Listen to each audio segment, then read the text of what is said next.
सलाम इंडिया, आप देख रहे हैं इंडियन क्राइम न्यूज।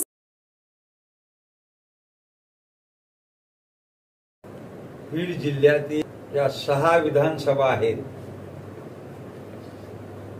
या 6ची 6 विधानसभा ओबीसी बहुजन पार्टी लढविणार आहे आणि म्हणून त्या दृष्टीने मी आज या ठिकाणी बीड या ठिकाणी आलेलो आहे। बोले झाले भले प्राण गेला तरी चालेल, पण आम्ही कुणीही मागे हटणार नाही, ओबीसी समाज मागे हटणार नाही।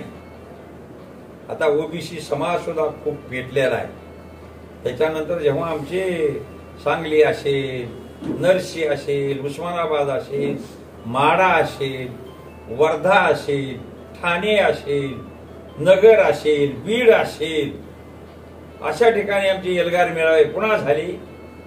त्याच्यातून आम्ही लोकांना सांगितलं की आपण मजबूत तयार राहा, आपल्यावर अन्याय होतोय, आपल्या आरक्षणामध्ये घुसखोरी करण्याचा प्रयत्न काही होतोय, त्या सरकारच्या दबावामुळे ते आपल्याला होऊ द्यायचं नाही, म्हणून आपण संघटित झालं पाहिजे। म्हणून लाखो लोक संघटित झाले, लाखो लोकांचा मेळावा झाला आणि त्याप्रमाणे आज चाललेलं आहे। 11 तारखेला सांगली या ठिकाणी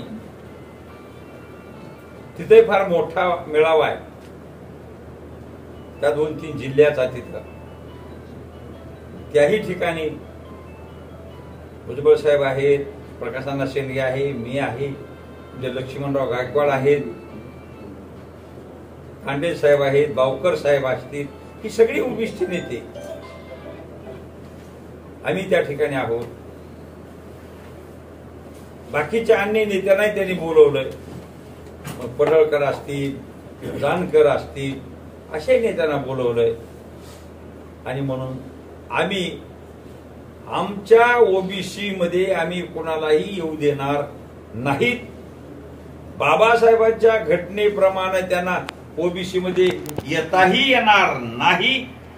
आणि हायकोर्ट असेल, सुप्रीम कोर्ट असेल, इथल्या सरकारने जरी त्यांना काही समाविष्ट करण्याचा प्रयत्न केला, काही कुणबी दाखले दिले 57 लाख, हे रद्द झाले पाहिजे असं सांगितलं।